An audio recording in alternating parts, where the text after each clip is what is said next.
través de la misma presentación. Entonces, la primera parte es, ¿qué es un deslizamiento? Un deslizamiento es básicamente una falla de una masa de tierra.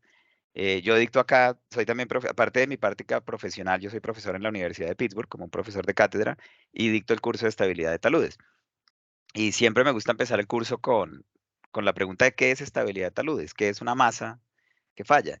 Estabilidad de taludes o un deslizamiento es básicamente una masa de tierra que falló. Por lo general se debe al agua, pueden haber también razones sísmicas, pero por lo general es una reducción en la resistencia al cortante que hace que falle una masa de estas. La manera más simple para solucionarla es remover la masa. Es lo que digo acá, como si tenemos el espacio y podemos remover la masa, pues podemos sacar la masa del sitio donde está. Necesitamos tener el espacio para poner todo esto que falló, todo este suelo, ponerlo en otra parte o reconstruirlo, digamos, en el sitio. Pero necesitamos también tener una estabilidad temporal del material atrás. Este ejemplo que muestro acá es perfecto porque es un deslizamiento que estaba haciendo para, digamos, la remediación de un deslizamiento en el estado de Ohio para una tubería de gas, en el cual falló todo esto, pero fue relativamente fácil porque la roca estaba superficial, entonces pudimos quitar la masa, ponerla en otra parte, y digamos que la roca pues nos ayudó para que no hubieran más deslizamientos. El caso de la izquierda pues es como el mismo principio, solamente que estamos poniendo, digamos, drenajes, o en el otro también pusimos drenaje, pero en este se ve más claro el drenaje, canales, rondas de coronación, pero es el mismo principio. Ahora, eso pues no, si eso fuera así siempre, yo ni siquiera tendría un trabajo, porque entonces pues sería muy fácil de hacer. Sin embargo, en muchas ocasiones no tenemos la opción de remover la masa. El caso que está en la derecha es un ejemplo de una vía que tuvo un deslizamiento, digamos, relativamente pequeño, pero no se podía cerrar la vía, no había manera de quitar el material. Entonces diseñamos anclajes para estabilizar esto. Hoy no vamos a hablar mucho de anclajes porque eso es una charla totalmente separada de esta que yo hago, pero sí vamos a hablar un poco del principio de los anclajes. Entonces, ahorita más tarde vuelvo otra vez al concepto del anclaje. Por ahora lo único que quiero que piensen es, los anclajes son como unas puntillas que ponemos, como unos pines que ponemos en la tierra, que van casi horizontales, que lo que hacen es estabilizar la masa como pegándola otra vez, digamos, a la roca o al suelo, a lo que hubiera ahí. Geosintéticos no son exactamente eso, pero funcionan en un principio similar en cuanto a estabilidad interna. Hablar un poco más, digamos, de tecnología de anclajes. Acá son algunas fotos. La tecnología de anclajes es relativamente fácil, digamos, es una tecnología pues ya conocida. Se hace la excavación con un equipo de perforador estándar. Una vez se construyen pues los anclajes, se pueden hacer ensayos, que es lo que estamos en la derecha. Estamos haciendo como estos anclajes, los ensayos pasivos, pues para mirar que estén resistiendo lo que queremos. Este, digamos, es un producto ya terminado y creo que acá con esta foto me toca hacer un paréntesis que si ya vieron la presentación que hicimos de micropilotes la vez pasada con este grupo, eh, pues ya sabrán que yo soy el máximo fan de compartir todos nuestros proyectos en LinkedIn, de compartir las fotos, de estar orgulloso de lo que hacemos, de identificarnos con nuestros proyectos y también pues de cierta manera de compartirlo con nuestros seres queridos y en mi caso pues digamos que yo crecí con mi papá yendo a obras porque él también es ingeniero civil, era contratista y pues digamos que me gusta también con mi hijo, pues que él crezca yendo a obras, visitando obras, no tanto con que tenga que ser ingeniero geotecnista como yo lo soy, sino que entienda lo que es tener pasión por lo que uno hace y lo que es tener un gusto por lo que uno hace. Eh, Probablemente muchos de ustedes terminen en geotecnia, pero habrá algunos que tal vez la vida los lleva por otros caminos que no sean exactamente geotecnia, diseño estructural, diseño de aguas, otras áreas de ingeniería civil o inclusive ni siquiera ingeniería civil. Y si algo recuerden de esta charla de hoy es que la pasión por lo que uno hace, el cientificarse por lo que uno hace y el dar pues su máximo esfuerzo. Pero bueno, volviendo al punto, digamos, este es un deslizamiento estabilizado con anclajes. Ven ya las cabezas de los anclajes, ven una malla de alta tensión, una malla GeoBrock de resistencia.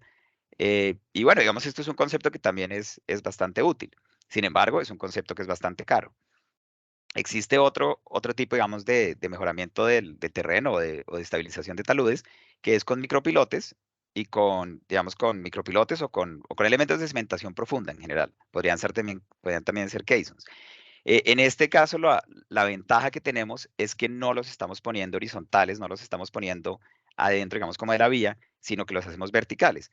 Esto es una ventaja muy grande, por ejemplo, si tenemos el deslizamiento anterior y en ese, digamos, hay tuberías abajo de la vía, pues eso no permite hacer anclajes. O si, digamos, el dueño del proyecto no tiene los derechos de la tierra debajo, también podría ser un problema. O si estamos debajo de un ferrocarril. Entonces, Estabilización de deslizamientos con micropilotes también es algo que hacemos frecuentemente. Esa también es otra charla separada que yo tengo porque son tecnologías, pues digamos, similares, pero pues requieren un espacio largo para poder discutirlas.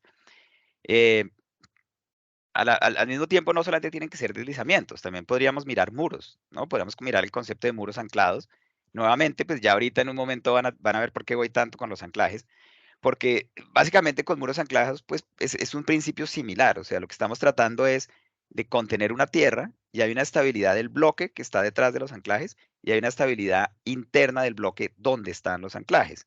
Y si hay una superficie de falla que pasa, digamos, como por un plano dentro de esos mismos anclajes, lo que queda detrás de ese plano es lo que nos está realmente anclando. Y ese concepto vamos a hablarlo ahorita en más detalle. Pero bueno, esto es para mostrarles más ejemplos pues digamos, de proyectos con anclajes y con ese sistema. Ahora, nuevamente, no todo tiene que ser muros anclados, no todo tiene que ser, también hay muros tradicionales, digamos, como cantilever, que son estos pilotes de acero que tienen el lagging o pues digamos, esta cara de concreto y atrás tienen un material retenido. En esto lo que estamos buscando más es una estabilidad, digamos, global. Pueden ser también, digamos, con tablestacados, pueden tener también los anclajes. Entonces, nuevamente lo que estoy buscando son tecnologías similares. Esta es otro, que es un Colbert que va a tener muros de retención, que son muros de gravedad. Hay muchas maneras de hacer las cosas, ¿no? En geotecnia tenemos muchas tecnologías y por eso yo tengo tantas presentaciones, porque cada una es como de un área diferente. Sin embargo, dependiendo del problema específico que tenemos, hay una tecnología que es más adecuada que la otra. Entonces, eso nos lleva al tema de hoy, que son los principios, digamos, ya del refuerzo. En inglés se llama Geosynthetic Reinforced Soil, por eso es el GRS. Básicamente, los principios de esto, pues, van hasta los 80s. Esta tecnología empezó en los 80s. En Estados Unidos, digamos, fue como de los primeros centros. La investigación de la Federal Highway Administration fue clave, en donde se empezó a investigar el comportamiento como de estas estructuras. Se hicieron, digamos, el espaciamiento típico es de 1.5 pies, digamos, como que viene siendo casi 45 centímetros, casi 50 centímetros entre las capas, digamos, del geosintético. Pueden haber, digamos, estructuras que utilicen tierras armadas con geosintéticos y pueden haber digamos, con lo que se llaman metallic strips. Eso no lo vamos a ver hoy. Toda la parte, digamos, como del refuerzo con bandas de acero no lo vamos a ver hoy. Y finalmente, es una tecnología que empezó realmente como muros, pero evolucionó muy rápidamente también para taludes, o pues sí, para pendientes. Tiene un diseño geotécnico y tiene un diseño estructural. Entonces tenemos que cubrir los dos. Ya entrando, digamos, a lo que es el material de lo que vamos a ver hoy, pues digamos, los geogrids, lo primero que yo conocí cuando empecé a trabajar en esto, que fue como en el año 99, eran más geosintéticos desde el punto de vista de geotextiles. Geotextiles todos pues los conocemos, es como, ya hoy son muy comunes, parece casi como una sábana de cama, pero es hecho con fibras, digamos, de plástico, lo cual tiene una resistencia alta. Los geotextiles se usan principalmente, nacieron más como para hacer filtros, para hacer barreras digamos, de filtración o para crear separación entre capas. Las geomallas vinieron posteriormente y lo que hacen es tener un geosintético pero con una resistencia mucho más alta. Y ahí es cuando empezamos la parte de estabilidad de taludes porque tenemos materiales que son mucho más competentes. La resistencia va básicamente, digamos que me disculpo que las unidades están en unidades, pues digamos, americanas, pero pues lo que quiero mostrar ahí es que en realidad va de 2000 a 20.000, o sea, es como un orden de magnitud en cuanto a la resistencia, o sea, se pueden jugar mucho con el material para obtener resistencias muy altas. El principio como tal de los geosintéticos es muy sencillo y esto hoy en día lo hacen, digamos, los programas de computador pues ya lo hacen automáticamente. Eh, no quiero entrar a ecuaciones, como les decía inicialmente, pero sí quiero entrar a los conceptos. Bueno, dicho, quiero que entiendan cómo se debe analizar esto desde el punto de vista geotécnico. Existen dos estabilidades grandes, la estabilidad global y la estabilidad externa. La estabilidad global es lo que llamamos un círculo de falla que pasa por fuera del bloque reforzado. Cuando yo construyo una tierra armada, lo que estoy poniendo son capas de esta geomalla y suelo y creo un bloque. Ese bloque va a tener una estabilidad global en el sentido en que externamente, lo que aparece acá en la pantalla como external failure, esa estabilidad global es un círculo que está totalmente afuera de la masa reforzada. Aparte de eso, como cualquier estructura geotécnica, va a tener una estabilidad, digamos que una estabilidad externa que depende de la capacidad portante, porque estoy haciendo un bloque, entonces ese bloque va a tener una capacidad portante, tal cual como lo aprendieron en cursos de cimentaciones, que es básicamente mirar que el suelo no falle abajo, va a tener una resistencia al deslizamiento, o sea, un empuje lateral, digamos que no al landslide, no a la falla circular, sino a un empuje que viene por atrás, y podría tener una falla por overturning, que es por volcamiento. Esa por lo general no ocurre en geomallas porque el material es flexible y no daría para eso. Entonces tenemos estabilidad global, estabilidad externa, siendo capacidad portante, sliding y overturning. Y tendríamos también una estabilidad interna, que es el círculo que se muestra, digamos, como adentro de la masa. Eso es la parte que yo digo que es muy parecido a los anclajes, porque lo que va a hacer es que ese círculo, lo que quede atrás de ese círculo, es lo que nos va a dar como ese anclaje o ese refuerzo que hace que esa masa no falle internamente.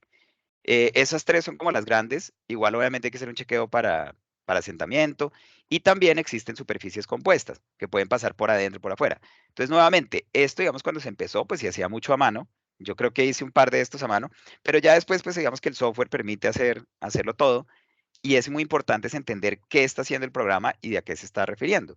Factores de seguridad típicos, pues son 1.5, dependiendo para el uso, puede ser 1.3, dependiendo de la cara. Pero bueno, estas son ecuaciones pues, de lo que les comentaba, digamos, la resistencia para sliding, que es básicamente el deslizamiento en la pata, en la base. Son ecuaciones tradicionales, son empujes de tierras activos y fricción, que es la tangente, digamos, digamos que en la interfase del material. Y hay una resistencia, pues, obviamente interna del material, que es la resistencia a tensión o la falla, digamos, para la elongación, que es cuando literalmente el material se rompe. Obviamente hay factores de seguridad también para eso. Y el suelo que se trata de reforzar puede ser un suelo que venga del mismo campo, pero se trata de controlar la gradación y la granulometría para evitar que haya muchos finos y para permitir que haya un drenaje adecuado. Como mencionaba anteriormente, pues la estabilidad interna, digamos, es muy importante porque se- el programa va a hacer una falla, un círculo adentro de la masa y lo que quede atrás de ese círculo, lo que quede, digamos, de geomalla detrás, es lo que en realidad nos va a estabilizar. Digamos que eso pues, es un pull out o una falla digamos, como por arrancamiento.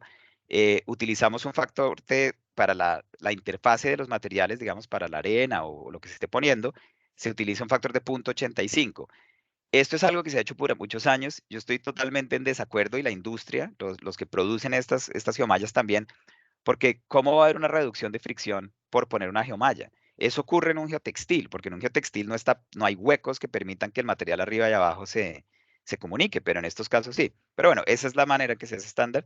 Y algo que nunca hay que olvidarnos es que cuando estamos haciendo ese arrancamiento, digamos, de la geomalla, hay fricción que se genera arriba de la geomalla y abajo de la geomalla. Entonces toca multiplicarlo por dos.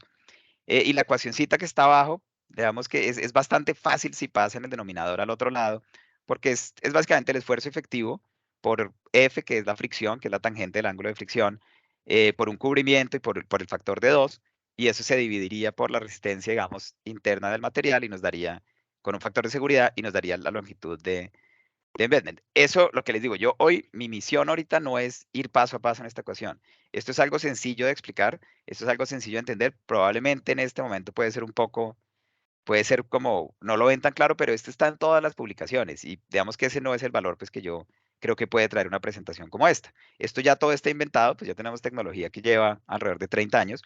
Eh, la presentación, digamos, tiene todas las referencias. Si alguien necesita estas publicaciones, a mí, yo soy el fiel creyente en que el conocimiento debe ser compartido y compartido gratis. Estas publicaciones tienen que ser gratis, tienen que ser de acceso público. Yo no creo en que estos documentos uno tenga que pagar por ellos. Por eso todo mi trabajo, yo todo lo tengo en internet y todo lo comparto gratis. Estos documentos de la Federal Highway Administration también son gratis. Si alguien necesita, les puedo pasar los links en donde pues está básicamente lo que acabo de resumir paso a paso. Ya como se ven estos geosintéticos, es, digamos, lo que hablábamos de la capa principal, que es la línea negra que se ve. Esa capa principal va en un espaciamiento de 45 centímetros y cada 6 pulgadas, que 6 pulgadas serían ¿cuánto? Como 18 centímetros, ponemos una capa de geotextil que en realidad lo único que nos está ayudando es ayudar a la compactación, es como permitir una mejor compactación. Esa capa de textil no se asume que tenga ninguna resistencia para el diseño. Como se pueden imaginar, pues ya viendo este bloque, la estabilidad global sería un círculo que pasaría por atrás, la estabilidad interna sería una falla, un círculo que pasara interno dentro de la masa. Y lo que queda atrás de la masa es el anclaje que nos ayuda a tener. Ese es el concepto fundamental. Hay muchos detalles, digamos, o hay muchos tipos de estos geotextil, estas estructuras, digamos, puede haber esta que está acá, digamos, es la más común, que es la que se llama tipo A, en donde se pone vegetación en la parte de enfrente y hay como, digamos, como una L de malla, una L de acero que lo que permite es la construcción ser más fácil. Esta, digamos, es la más común, ahorita les muestro fotos, pero no es la única. También existe, digamos, algo similar, pero tiene una cara, digamos, de roca.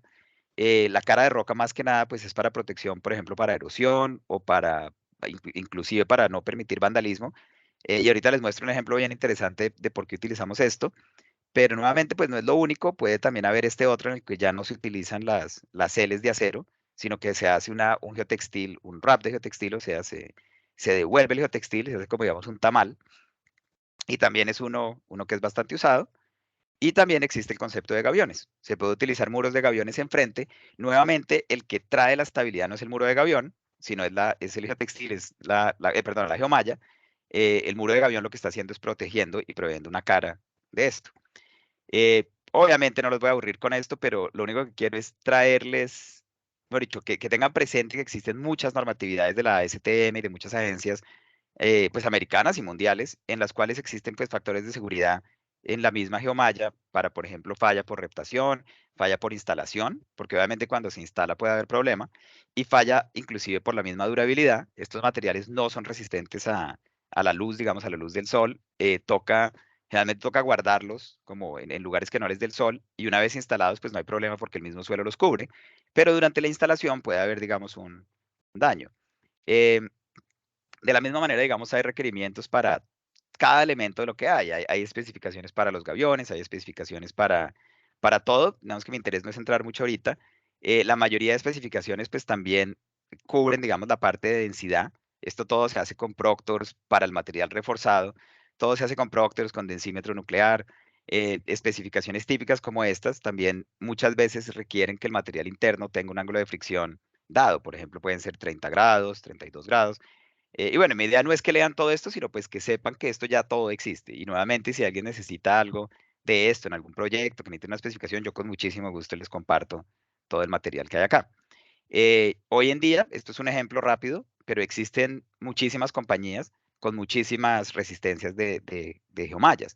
Y lo que les decía, pueden ser hasta factores de 10. Entonces, en cualquier país en este momento encuentran un supplier que tenga algún producto de estos. Entonces, bueno, ya eso es como la parte, digamos, técnica. Si sobrevivieron esto, ya de acá para adelante es bastante más fácil. Ya vamos a entrar, es como en la aplicación, digamos, este es un ejemplo durante la construcción, en el cual yo estoy parado, creo que alcanzan a ver mi cara de preocupación. Esto es un deslizamiento que ocurrió acá en una ciudad que se llama Beaver. Beaver en inglés es castor, y ya van a ver por qué tiene una importancia grande el nombre del lugar. El primer paso, pues obviamente es llegar acá y remover la masa, remover lo que falló, que ahí están viendo la retroexcavadora, quitar el material.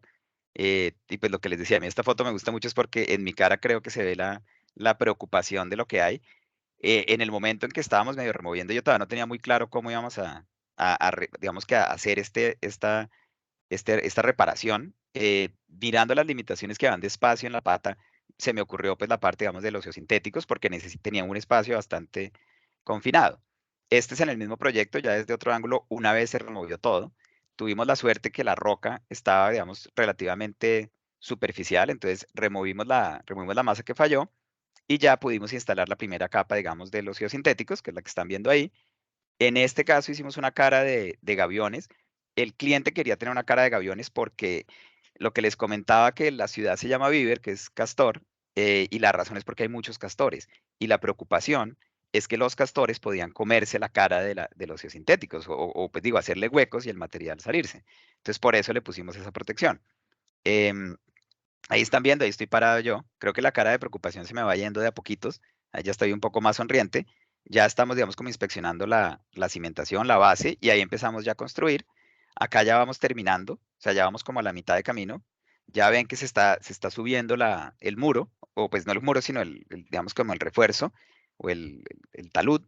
Y se alcanzan a ver que está la capa y se alcanza a ver el material, digamos como es un material granular, se alcanzan a ver contra el gavión, se alcanza a ver la geomalla. Entonces ya digamos que se van poniendo las capitas y vamos subiendo, ya mi sonrisa empieza cada vez a aparecer más, más y más. Y bueno, y esto ya es el producto final, ya todo reparado con los muros de gaviones protegiendo. La secuencia pues es remover la masa, poner la base, poner la primera capa, poner las capas de, de geotextil, compactar, muy importante poner atención a la compactación, y paralelamente ir construyendo el muro de gaviones pues para terminar todo el tiempo. Nuevamente estos muros de gaviones acá no tienen ningún efecto estructural, o sea, no están dándome ninguna resistencia, solamente protección. Este es otro ejemplo, este fue uno que acabamos relativamente hace poco en una ciudad que se llama Pleasantville. Y básicamente es un talud muy empinado, una montaña que sigue bajando muy, muy largo. Y teníamos, hicimos, digamos que pues este refuerzo con los sintéticos, pero el cliente como tal, que es el departamento de transporte de ese lugar, no quería tener muro de gavión, no les gustan los muros de gaviones. Entonces terminamos poniendo la roca de esta manera, que no es como muro, sino es como una protección. Y bueno, después de eso pasamos entonces ya al diseño, digamos, de los, digamos que no solamente de los taludes, sino que vamos a pasar también al diseño de los muros. El diseño de los muros con geosintéticos es bastante similar. Hay que hacer un chequeo de estabilidad global, hay que hacer un chequeo de estabilidad externa. Entonces, otra vez, todo el concepto de capacidad portante, otra vez todo el concepto de, digamos, del empuje activo. Y en este caso, como estamos haciendo un muro, tenemos que pensar si existe el efecto de volcamiento. Mi experiencia profesional es que el volcamiento, así sea en un muro de estos, no existe realmente. ¿Por qué? Porque esto es un material flexible. Si trata de ver un volcamiento, una rotación, digamos, con base en la pata, no va a ocurrir porque el material se va, pues digo, es flexible. Lo que es muy interesante acá es que hay un concepto ya diferente. Primero empezamos con, digamos, con los taludes, que fue lo que les mostré, con una separación de 1.5 pies o 45 centímetros, y este concepto de los anclajes, digamos que como que, que la geomalla funciona como un anclaje atrás de la superficie de falla. Cuando pasamos a los muros, los procedimientos han sido bastante empíricos y ya la estabilidad interna no se hace, digamos, con análisis así, sino con un análisis empírico en el cual se ponen las capas tan cerca que se analiza como si fuera un material compuesto. El mejor ejemplo que les puedo dar de esto es un concreto. Si ustedes analizan la resistencia de un concreto, ustedes no analizan la resistencia de la pasta del cemento y la resistencia del agregado, sino lo analizan es como solo un material ya compuesto. Los muros con geosintéticos ya son así. Entonces, digamos que existen curvas empíricas que nos dicen para tal altura de muro cuál es el geosintético que necesitamos o cuál es la resistencia. Pero eso también ha llevado a que haya, digamos, como sistemas híbridos. Y es la parte en la que yo he traído un poco de valor porque yo he trabajado bastante en esto. Eh, Cuando se hicieron, empezaron a hacer los muros, digamos que si quieres se los muestro acá, estos primeros manuales de diseños producidos por la Federal Highway Administration, los muros se les ponen las vigas de los puentes encima. Pero entonces lo que pasa es que la resistencia como tal es limitada, porque el tamaño del muro es limitado, el peso del puente es limitado, porque lo estoy poniendo sobre una masa de geosintético, pero si pongo mucha carga, literalmente la cara de ese muro se me va a volar, ¿cierto? Entonces, estos manuales que salieron ya pues, hace unos años, digamos, este es del 2018, o sea, estamos hablando que esto es una tecnología bastante reciente, esta tecnología limitaba el tamaño del muro y limitaba el peso digamos, del puente. Hay unos videos pues, que se los puedo mandar, digamos, después, en que muestran como paso a paso la ejecución de estos. No se los quiero mostrar ahorita porque, digamos que no es el centro de la presentación, pero me parece que es importante verlo, es que miren el tamaño del puente. Es claramente un puente pequeño. Este es otro en el que literalmente se está poniendo la viga encima. Una idea que nosotros hemos tenido y que hemos hecho bastantes proyectos es un concepto híbrido en el cual ponemos este muro de geosintéticos tal cual como estaba explicado en el otro, pero en vez de poner el puente directamente sobre el muro, hacemos pilotes, digamos en este caso pilotes hincados, que van adentro del muro y esos pilotes toman la carga del puente. Entonces, ¿qué pasa? Que esto ya nos permite, digamos que esto ya nos permite hacer, hacer un puente mucho más largo, ¿sí me entiende? Un puente que tenga una luz mayor. Sin embargo, o sea, esto que les estoy mostrando es el avance de la geotecnia hoy en día. Yo solamente he logrado hacer esto para aplicaciones temporales.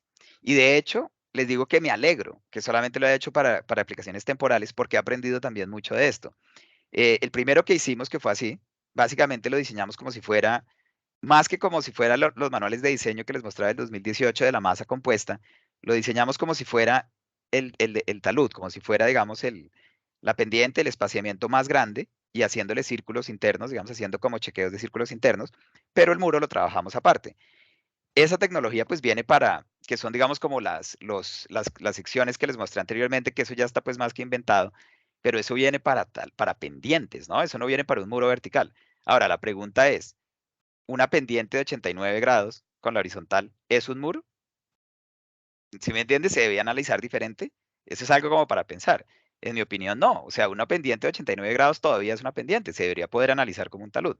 Entonces, en este caso lo hicimos, pusimos la cara casi vertical. La razón por la que lo hicimos es que este era un puente temporal mientras se construía un puente paralelo. Y la razón por la que lo hicimos fue porque yo trabajo mucho en diseño y construcción, es porque costaba la mitad de lo que el cliente quería hacer inicialmente. Cuando uno está hablando que puede traer una economía o que puede, digamos, economizarle al dueño la mitad del presupuesto, haciendo algo así, obviamente el dueño, el cliente va a tener interés en esto. Entonces, digamos que por eso nos permitieron hacerlo. Acá, digamos que estoy parado yo con una sonrisa grande, pues porque es ver cómo esto que ha estado en mi cabeza durante más de una década y con estas ideas y ver que alguien quiere en verdad tratar de hacerlo en un proyecto de verdad, ¿no? Obviamente, pues yo tenía mucha seguridad en lo que estaba haciendo y en mis diseños y pues digamos que no tenía problema. En este caso, digamos, si se observan y ponen bastante atención, pueden ver que se está poniendo el geosintético uniaxial, la geomalla uniaxial, tanto para la parte de enfrente del estribo como para el muro lateral. Entonces, por eso, en este momento, la geomalla uniaxial que está ahí en la foto es para lo que va a ser el muro lateral, no digamos la cara del estribo. Por eso se ve como esa línea así en la mitad. Y lo que hacíamos es que los íbamos poniendo en 90 grados a medida que íbamos subiendo. Esto ya es, digamos, casi que antecitos de terminar, ya los pilotes están todos construidos, tenemos el muro de concreto encima, tenemos ya la cara, digamos, casi que construida. Mi sonrisa, pues creo que cada vez va aumentando más. Vamos a acabar ya este estribo, ya está el otro estribo también listo a acabar y después ponemos el puente. Algo que me interesa y es de las lecciones grandes que yo he aprendido, porque en la vida uno tiene que aprender, no sé si esto no fue un error, yo no lo considero un error, porque igual el puente se hizo, duró el año que se necesitaba. Yo tuve bastantes preocupaciones, pero finalmente ninguna pasó. Pero digamos que uno no tiene que tener una falla, una catástrofe para aprender de sus errores, pero sí puede mirar como, cuando mira el desempeño de lo que hizo, puede también como mirar cómo lo puede hacer mejor la próxima vez. Yo hice esta cara vertical porque estaba tratando de hacer un producto equivalente a un muro convencional. Por eso hice la cara vertical. A medida que se va haciendo, ustedes pueden ver que esas canastas, en las fotos anteriores que les mostré, las canastas se veían muy bien organizadas porque eran una pendiente. Era una pendiente que permitía espacio entre ellas. Cuando se ponen las canastas verticalmente, no se ve tan bien. Y si ponen atención a la foto, se ven como partes de geotextil que salen, se ven como huecos. Eso es normal que pase. En un talud va a haber vegetación que va a crecer ahí. En un muro, no. Entonces, en un muro eso va a ser permanente. En este momento yo todavía pues no lo tenía tan claro. Esto ya digamos es la construcción, ya se había acabado acá, se había acabado de construir el muro y el muro lateral, y ya una vez con eso se puso el puente temporal. Este puente duró un año. Yo cada vez que manejaba enfrente de esto me daba dolor de estómago, porque a medida que empezó a pasar el tiempo, miraba esta cara de acá y esto, y cada vez veía más falla. ¿Se acuerdan lo que yo hablaba inicialmente de que estos materiales no son resistentes a la luz del sol y se van degradando? Eso en verdad ocurre. Ahora, en realidad pues no era tan grave porque el puente está siendo tomado por los pilotes. Esto pues es realmente una cara de un muro y si hubiera algún problema pues se le puede poner un material enfrente. Pero digamos una lección que yo aprendí después de este año es que si yo repito esto, no lo hago vertical, lo hago con una pendiente, cosa que me permita el crecimiento de la vegetación. Así vaya a durar solo un año, pero algo de vegetación va a crecer. Y también para que todas estas, las juntas entre los geosintéticos y todo esto, no se note tanto. Claramente para mí, esta preocupación que les digo nunca fue realmente, digamos, estructural o nunca fue realmente pues de más fondo, pero igual la parte estética es importante y la parte estética ayuda mucho. Poner una pendiente si sea chiquita me hubiera ayudado muchísimo. Entonces, bueno, lo que les decía que es importante aprender de los errores, pero si alguna lección han de tener de esta charla, mejor aún es aprender de los errores de otros, porque ni siquiera se tiene que preocupar uno tanto. Entonces, miren siempre la vida y como la carrera profesional así. Por eso es importante como mirar todas las conferencias que uno pueda, leer los artículos que pueda, porque es básicamente aprender de lo que los otros han aprendido. Obviamente esto para mí pues fue bastante importante. El proyecto en sí fue bastante innovador y tuvimos la invitación del American Society of Highway Engineers a hacer un artículo para una revista que ellos publican explicando la tecnología. Es una revista que es de acceso gratis. Bueno, la revista no es de acceso gratis, pero yo tengo el artículo y lo tengo en mi página de internet donde lo pueden ver gratis, en el cual explico la manera en que hicieron los cálculos, todo, y hablo también mucho pues, del desempeño de esto y de las lecciones aprendidas, que es muy importante. Uno nunca debe olvidarse pues, de esa parte. Y bueno, ya para terminar, pues como conclusiones, solamente, digamos, como para cerrar un poco, pues sí, es una solución costo efectiva. Probablemente no es la mejor solución en todos los casos, pero sí en muchos. Hay ya, digamos, unas referencias de diseño, es una tecnología bastante establecida, hay muchos proyectos, pues hoy les compartí un par, y ya existe, digamos, un control de calidad bastante bueno. Hay muchas especificaciones, hay muchas normativas. Si algún día ustedes necesitan una, pues me avisen y yo se las paso. Y bueno, y la parte estética, como les comenzaba, es algo importante. Y ya terminando, pues lo único que digo es, miren lo que estamos haciendo hoy. O sea, estamos acá a las 12:44, allá a las 11:44, un sábado, teniendo la oportunidad pues de tener este tipo de intercambio de conocimiento. La parte que más me gusta en esto siempre es las preguntas que ustedes puedan tener, las opiniones, eh, las ideas que puedan tener, ¿no? Cómo mejorar todo esto. Y digamos que esto, pues gracias de las cosas positivas que pudimos tener del COVID. El COVID obviamente fue una tragedia y no quiero sonar como pues que no lo veo así, claro. Todos creo que además perdimos seres queridos, desafortunadamente, pero pues como todos siempre tenemos que mirar lo positivo y de las cosas positivas fue la facilidad para comunicarnos, la facilidad para hacer este tipo de eventos, para poder estar sentados hoy acá hablando de esto. Eh, Algo chévere que ha pasado no solo es que podemos hacer este tipo de seminarios, pero muchas sociedades profesionales en las que yo participo, como hoy, graban esto y una vez lo graban, lo montan en YouTube. Yo no soy un youtuber, no me interesa ser youtuber, no quiero tener mi propio canal, pero lo que sí me gusta es que cuando grupos como este graban estas cosas y lo ponen en YouTube, sí me gusta seguirlos y me gusta ponerlos en mi página, que es la que tengo ahí. Nuevamente, si no estamos conectados en LinkedIn, conectémonos y les mando todo esto. Y bueno, y es chévere ver que quedan ahí, porque entonces van quedando charlas sobre un montón de cosas. O sea, acá, digamos, tengo charlas sobre deslizamientos, tengo charlas sobre, digamos, diseño de caissons, construcción de caissons, anclajes, tengo de asentamientos, monitoreo de deslizamientos, un montón de presentaciones y cosas que pueden ser interesantes. Entonces, si alguien quiere aprender un poco más de esto, solo entren a YouTube, escriben mi nombre y les aparece todo esto. Y bueno, y no, finalmente, pues eso es todo lo que tengo para hoy. Entonces, Listo, muchas gracias por la exposición, ingeniero. Ha estado muy interesante. Y sí, hay algunas preguntas que han estado escribiéndonos por Facebook y por el Teams. listo, pasemos a eso. Ok, ¿Quieres tú moderarlas? sí, sí, por favor. ¿Cuál es su opinión referente a los geosintéticos en geomallas, no tejidos y tejidos en pavimentos? Wow, esa pregunta está bien interesante. Se ve que el que la hace sabe bastante. La pregunta es dependiendo de la aplicación, ¿no? O sea, si lo que estamos tratando es si lo que estamos tratando es de separar o no. Eh, Tengo un amigo que trabaja en una compañía en Colombia que da unas presentaciones muy buenas para pavimentos. Estuvimos en Panamá hace poquito y él estaba presentando sobre eso, Armando, y digamos que sí, claro, si estamos mirando resistencia de la tensión, o sea, si la razón por la cual estamos poniendo es para resistencia de la tensión, pues se utiliza lo que acá es el Woven, ¿si me entiendes? Que son, digamos, como el que mencionabas ahorita, porque eso nos va a traer una resistencia mucho más alta. Si lo que necesitamos es algo más barato, que tenga separación, podemos utilizar el non-Woven.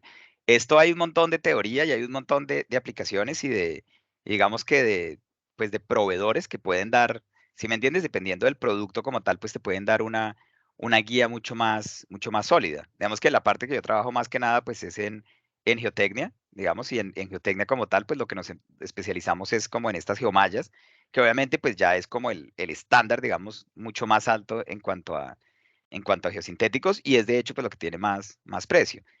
Si ya entramos al mercado, digamos, de material como separación, pues puedes encontrar estos que son los woven, non-woven, y también tenemos los clay liners, que digamos hoy no hablamos de esos, pero, pero son algo pues chévere porque esos clay liners son barreras, ya hemos llegado a un punto en que tenemos barreras con geosintéticos que permiten evitar el paso, digamos, de líquidos de un paso a otro. Esto obviamente hay una tecnología inmensa que yo no cubrí hoy, pero hay una tecnología inmensa, digamos, como en basuras, digamos, como en depósitos de basuras y landfills y demás, porque pues se crean como estas capas de separación, digamos que tú llenas de basuras, hacen un botadero, llenas de eso y encima pones unos liners y encima pones, digamos, pasto y terminas poniendo un parque. Entonces, digamos que la tecnología ha ido por un montón de ramas. Pavimentos es uno de, sí, pues yo hoy no cubrí mucho de eso, pero pues hay mucho disponible para eso. Listo. ¿Qué tan viable es su aplicación en un país en vías de desarrollo? Esa pregunta me encanta y agradezco al que lo hizo porque hay muchísimo. Porque hay muchísimo, porque esto es barato.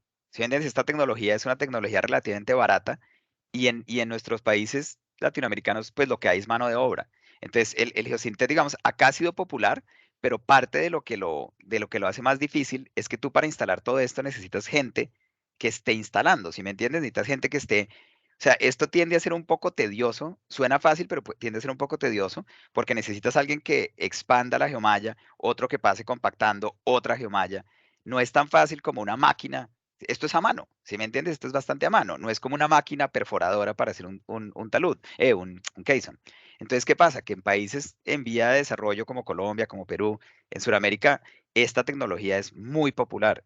Yo te digo, mira, yo me fui de Colombia hace 20 y pico años, pero la mayoría que aprendí sobre geosintéticos fue en Colombia, porque el uso que tienen allá, una de las primeras obras que yo trabajé en Colombia, digamos, cuando todavía estaba en la universidad y trabajaba pues como de medio tiempo, uno de los primeros proyectos que tuve fue un talud de estos, que de hecho al día de hoy, imagínate cómo es la vida, al día de hoy es todavía el talud más alto que he hecho con geosintéticos. Lo que pasa es que ahí yo no era el diseñador, yo ahí era pues como el ayudante del residente de obra, pero digamos que ahí fue donde aprendí muchísimos de estos conceptos geotécnicos. Entonces sí, o sea, en países como los nuestros, esto es donde más aplicación tiene.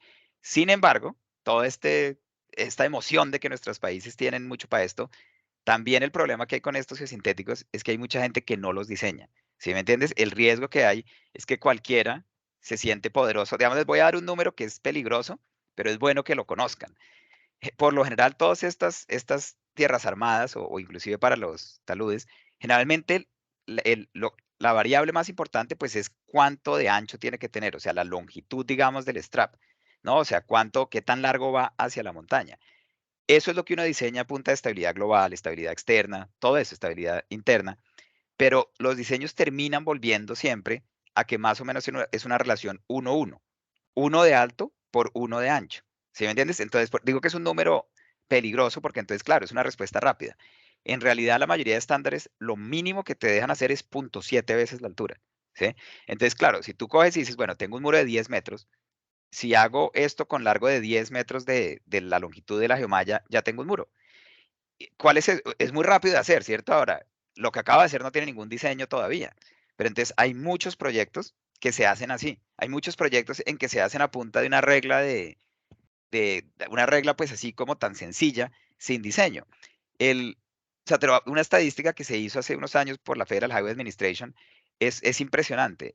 El 80% de las fallas geotécnicas, el 80% de las fallas geotécnicas que ocurren en el mundo al año son debido a proyectos de este estilo. Y sin embargo, el 90% de esas fallas son porque no hubo diseño. ¿Sí me entiendes? Mejor dicho, es algo absurdo, mejor dicho, es que, claro, si no se diseña, pues va a fallar.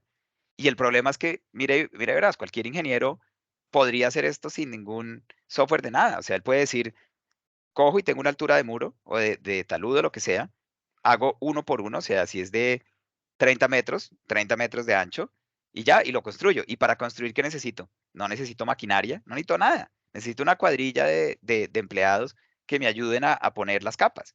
Te lo pongo así, yo he ayudado a amigos en Colombia y en Estados Unidos a diseñar muritos para las casas de ellos. Digamos que tienen un jardín y quieren tener como una cosa plana. Fácil.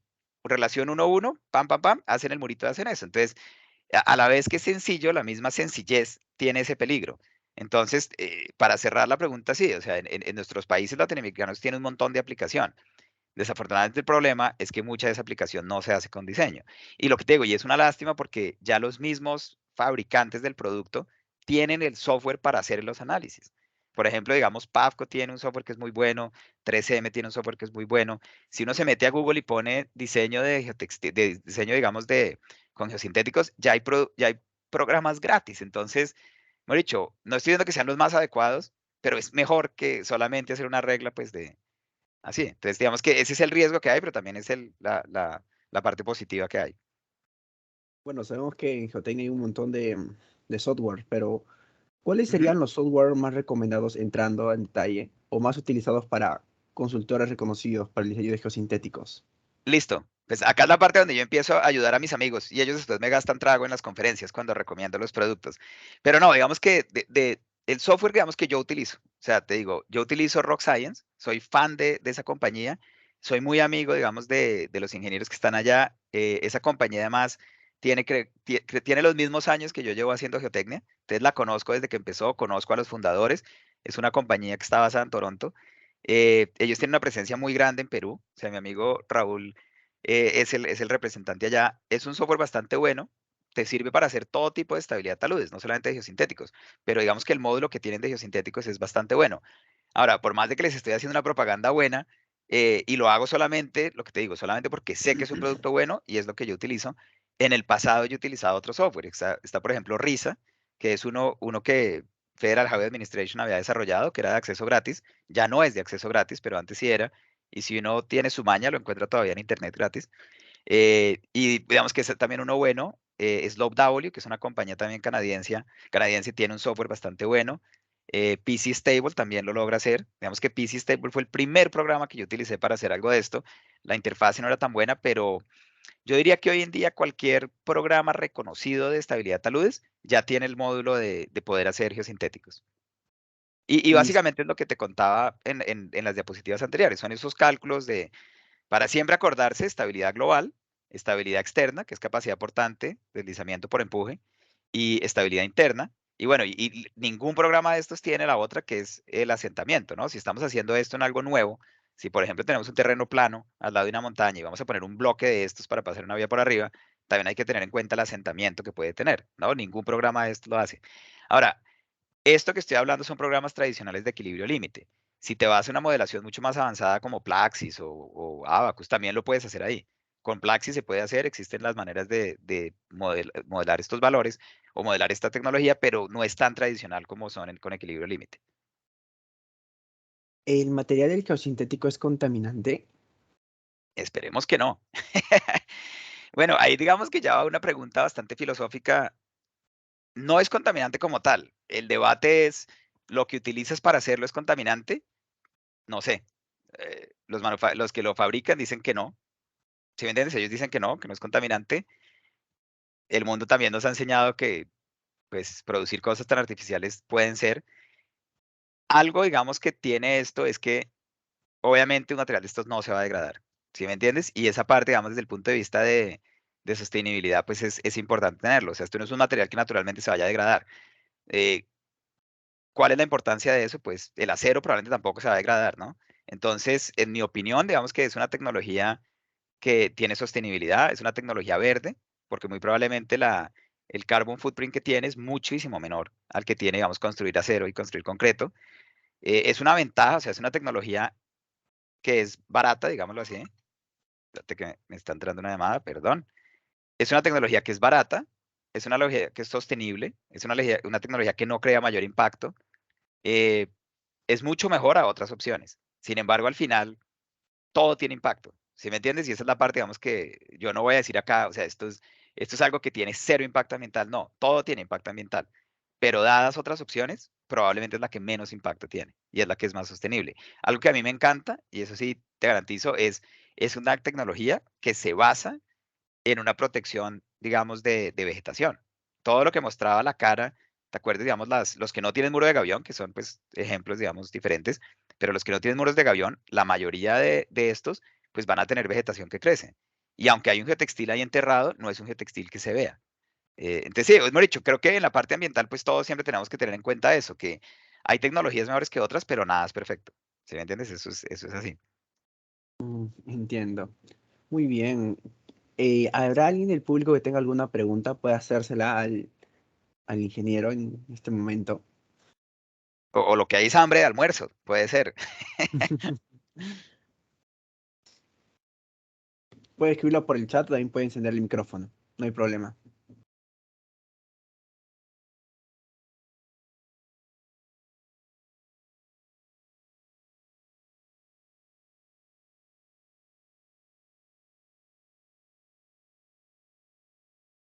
Acá entra una pregunta.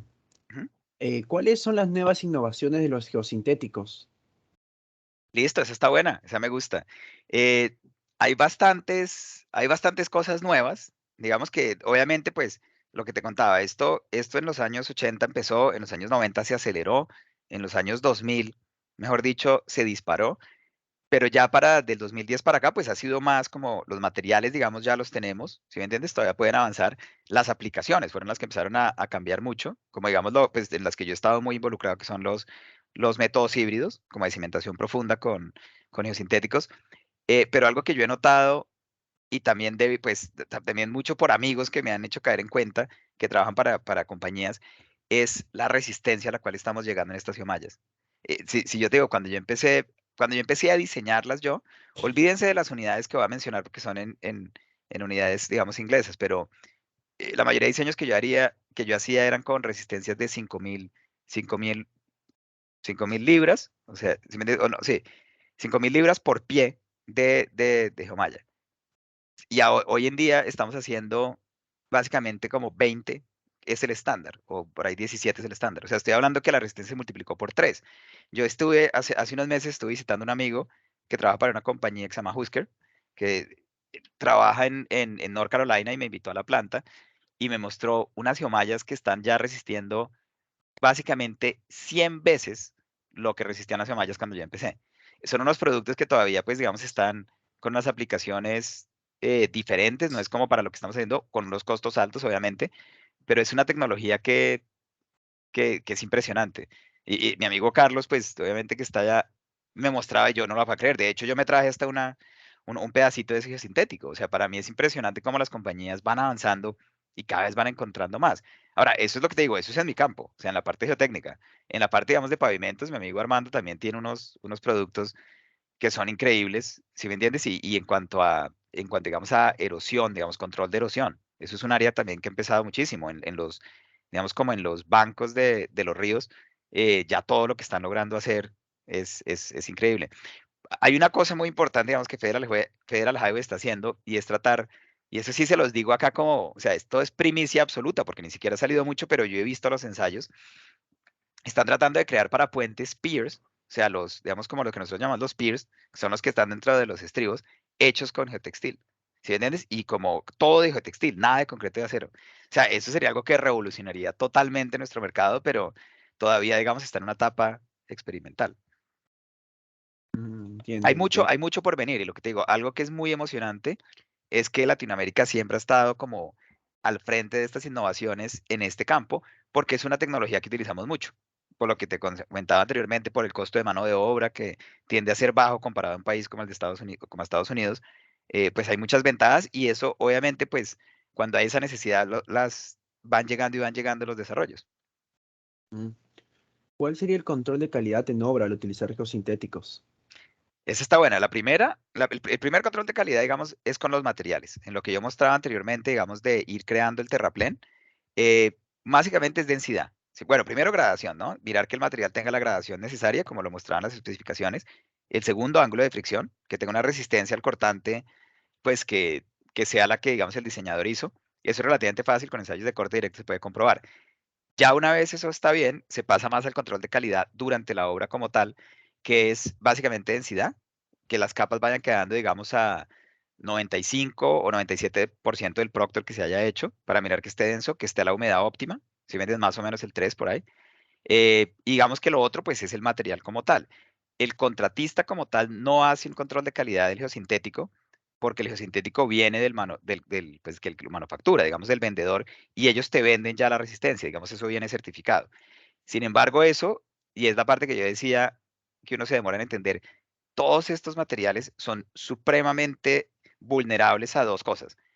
Uno, el sol. Tratar jamás de dejarlo en sol. Entonces, un control de calidad que yo hago en las obras más que nada es mirar dónde el contratista está dejando los rollos de geomalla o los rollos de geotextil. Siempre tienen que estar cubiertos, bien sea en un cuarto, bien sea con una tolda encima, con algo para que no les dé el sol. Ese es un control de calidad importante. Y el otro es durante la instalación. ¿Sí me entiendes? Digamos que durante la instalación el problema que hay es que estos materiales resisten muchísimo a la tensión. Pero si tú le pones una piedrita abajo o algo filudo y te le paras encima, puedes perforarlo. Entonces, digamos también, obviamente hay factores de seguridad, lo que les mostré en una tabla que da factores de seguridad, que de hecho todos esos factores de seguridad combinados dan un factor de seguridad de 2.5 para la resistencia última. O sea, tú no diseñas a la resistencia última, sino tú coges la resistencia última que te dice el vendedor y la divides por 2.5. Y esa es la resistencia con la que diseñas. Obviamente, este es un factor de seguridad aparte del que tienes por estabilidad global, aparte del que tienes por estabilidad externa. ¿Sí me entiendes? O sea, esto es solo del material. Entonces, esas son como las cosas que hay que estarle echando ojo en cuanto a control de calidad. Entonces, te la repito, material, la gradación del material, la resistencia, digamos, de cortante del material, la densidad instalada, toca hacer muchos ensayos de densidad, humedad también, y ya como tal en el material, mirar que, pues, que todo, digamos, como la información del vendedor pues esté al día, que los ensayos que le está haciendo estén al día y después durante la instalación mirar que el material se esté guardando en el lugar correcto y que se esté instalando de la manera correcta. Perfecto. Tenemos unas preguntas en el chat de Ángela Atala. Nos consulta, ¿qué tipo de geosintéticos son los más utilizados en la minería y en qué componentes de una mina es donde más se utiliza? Sí, esa está buena porque en Perú hay mucha minería hoy en día. Eh, el más, digamos, hay dos que son muy utilizados en minería, el geotextil. Pero el geotextil, lo que te digo, para hacer drenes, para hacer, digamos, lo que llamamos un dren francés. Tú pones roca y pones geotextil como haciéndola y eso te permite hacer un dren. Eso lo haces pues en donde necesites drenar material afuera. Como separación, digamos, de materiales, también puedes utilizar mucho geosintético. Ya en la parte, digamos, geotécnica, si estás haciendo una mina, digamos, que va entrando, los utilizas mucho en los portales para hacer muros. ¿Sí entiendes? Son muros temporales con la cual puedes hacer la entrada al portal.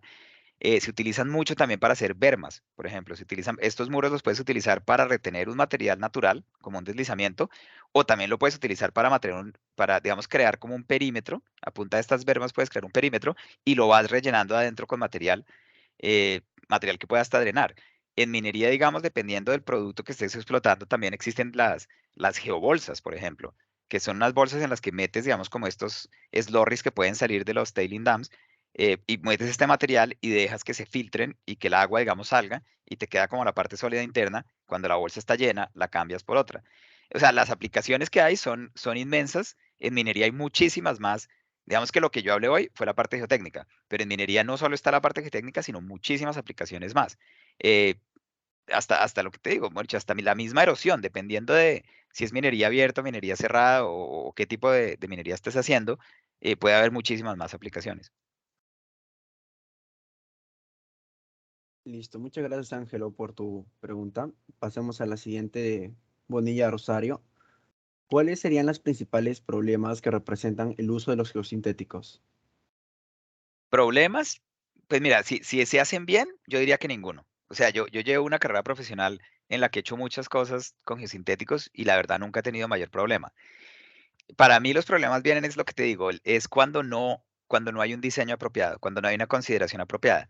Y esto desafortunadamente ocurre mucho desde el punto de vista de diseño. Ya hay tanto geosintético para tanta aplicación que se necesita alguien que sepa para qué hacerlo. Te lo pongo de esta manera. Si yo hago un muro de estos con una geomalla, no hay ningún problema. Si yo hago un muro de estos con un geotextil, que digamos sea de los no perforados, de los non-woven, eh, no me va a resistir nada, porque la resistencia es muy baja. ¿Sí me entiendes? Entonces, uno no puede decir que es que porque hizo el muro con geosintético bien hecho. Toca saber cuál geosintético utilizar. Y ahorita hay tantas opciones que para mí el principal problema es un diseño erróneo por alguien que no esté muy familiarizado con la tecnología y es peligroso, pues porque lo que te digo, se lo puede pasar al cliente como, el ejemplo que te digo, le puede pasar al cliente como un muro hecho con geosintético, pero si lo hizo con el geosintético equivocado, es un muro que se va a caer inmediatamente. Entonces, digamos que esa parte, la misma accesibilidad a los materiales, el hecho de que son baratos, el hecho de que sirve es su mismo riesgo, de que si no se hace bien, si no se hace de una manera correcta, puede tener catástrofe, pues digo, unos resultados malos. Yo he estado vinculado, yo te digo, yo he estado vinculado en análisis, digamos, forenses de estructuras con geosintéticos que han fallado. Y cuando tú empiezas a mirar, no se necesita mucho para identificar el problema. Y lo que te digo, y la mayoría son problemas de diseño. Ahora, también puede haber una falta de entendimiento, y esto me gusta porque no lo había mencionado, puede haber una falta de entendimiento de las limitaciones del material. Los geosintéticos tienen algo bueno, y es que son flexibles para la instalación y eso. Son fáciles de transportar, son fáciles de instalar, pero tienen como problema, o no como problema, pero toca ser consciente de la limitación, que para ellos desarrollar su resistencia necesitan elongación, ¿sí? ¿Cómo será la elongación que un geosintético necesita? Que en realidad la resistencia última puede estarse obteniendo, digamos, a un strain del 50%. O sea, básicamente, si tienes un geosintético de 1 metro, para llegar a la resistencia última puedes estar llegando a 0.5 metros de elongación. ¿Sí me entiendes? Que eso es muchísimo. Pueden llegar hasta 1 metro de elongación. Puede haber un strain hasta el 100% para la última. Para diseños prácticos, lo que nosotros analizamos es que la resistencia última es la resistencia al 10% de elongación. Cuando llegas a una elongación a un strain de 0.1, asumimos que ya ahí es la última. En usos normales, tú estás trabajando, digamos, un strain de 0.05, o sea, el 5%. Entonces, ¿qué pasa? Que esto lo que quiere decir es que es un material que puede que no falle, puede que esté muy lejos de su falla, pero se va a deformar. Su manera de desarrollar resistencia es deformándose. Entonces, el gran ejemplo que yo aprendí en mi práctica, el puente que les mostraba temporal, pues fue eso. Fue que al hacer esas caras verticales hubo deformaciones para poder llegar a esa resistencia, y esas deformaciones estéticamente no se veían muy bien, porque se veía como todo eso que era lo que me daba un poco de preocupación. Ahora, nunca fue un problema estructural, ¿sí me entiendes? Pero entonces hay que tenerlo en cuenta. Te pongo un ejemplo de un caso en el que yo estuve vinculado. Fue un proyecto, digamos, privado, en el cual se desarrolló un centro comercial. Era una montaña y se le hizo una berma inmensa enfrente con geosintéticos para poder tener un terreno plano y poder poner, digamos, tiendas. Parte en el proyecto, como era en una montaña, como era en una ladera, parte del proyecto consideró corte, ¿sí entiendes? Corte en la montaña, y ese mismo material se utilizaba como terraplén al otro lado. Una regla número uno es que cuando tú haces algo así, si tienes edificios, si tienes alguna cosa, siempre los cimentas en el lado del corte, nunca en el lado del relleno. ¿Por qué? Porque el relleno se va a deformar. Y entonces ellos hicieron eso, construyeron todo, digamos, como el terraplén con geosintéticos y pusieron edificios encima, tiendas. No habían acabado de construir las tiendas cuando ya todos los muros estaban agrietados. Era un terraplén de básicamente, Benito, ¿de cuánto? Como de 35 metros de altura. O sea, era un terraplén grande y obviamente el terraplén se deformó un poco para desarrollar eso. O sea, eventualmente lo que les tocó hacer fue demoler todas esas tiendas, ¿sí me entiendes? Demoler todas esas tiendas, poner ahí los parqueaderos y poner las tiendas en el lado de corte. Nuevamente, si alguien no termina trabajando jamás en geosintéticos, si quiere llevarse una lección de hoy, es esa. Cualquier proyecto que tú tengas corte en montaña y relleno en el otro lado, todas las cimentaciones ponlas en el corte. En el lado del corte siempre va a haber una resistencia mucho más alta de capacidad portante que en el relleno. Si lo haces con geosintéticos, el relleno se va a deformar. Así no lo hagas con geosintéticos, todo relleno siempre va a tender a deformarse. Si vas a poner tiendas o lo que sea en el lado relleno, haz una cimentación profunda y cimiéntales en otro lado. Y tienes que lidiar probablemente con problemas de fricción negativa. Pero bueno, eso es tema de charla, de otra charla de cimentaciones, pero sí, digamos que lo que te digo, su misma flexibilidad y deformabilidad, creo que te di una respuesta larguísima para lo siguiente. Su misma flexibilidad y deformabilidad pueden llegar a ser problema si no se tienen en cuenta desde el principio. Entiendo, entiendo. Los geosintéticos pueden soportar diferentes tipos de cargas, pero pueden soportar altas temperaturas, o sea, temperaturas extremas, supongamos, haga Mm. mucho calor, llegamos a las temperaturas de 45 grados, así exagerando, lo Mira, esa, soportaría. esa pregunta está buenísima y yo llevo años presentando esto y jamás me la habían hecho. Jamás nadie me ha preguntado el efecto de la temperatura. Entonces me encanta. Me encanta además porque ya pasamos el punto, llevamos más en las preguntas que en la misma parte que yo presenté, creo, lo cual es buenísimo porque así es que me gustan las presentaciones. Sí, mejor dicho, obviamente son plásticos, ¿no? Si tú pones al fuego, esta vaina se va a derretir inmediatamente. Sin embargo, al sol no se va a derretir. ¿Sí me entiendes? Me he dicho, al sol como tal no se va a derretir. El problema con los rayos UV es que se cristaliza. ¿Sí me entiendes? Me he dicho, como muchos plásticos que puede que no se derritan, puede que no sino que solamente se cristaliza. Sin embargo, eso está cubierto con que estás enterrado. ¿Sí me entiendes? Entonces, digamos que una vez ya está el material enterrado, el sol no es un factor.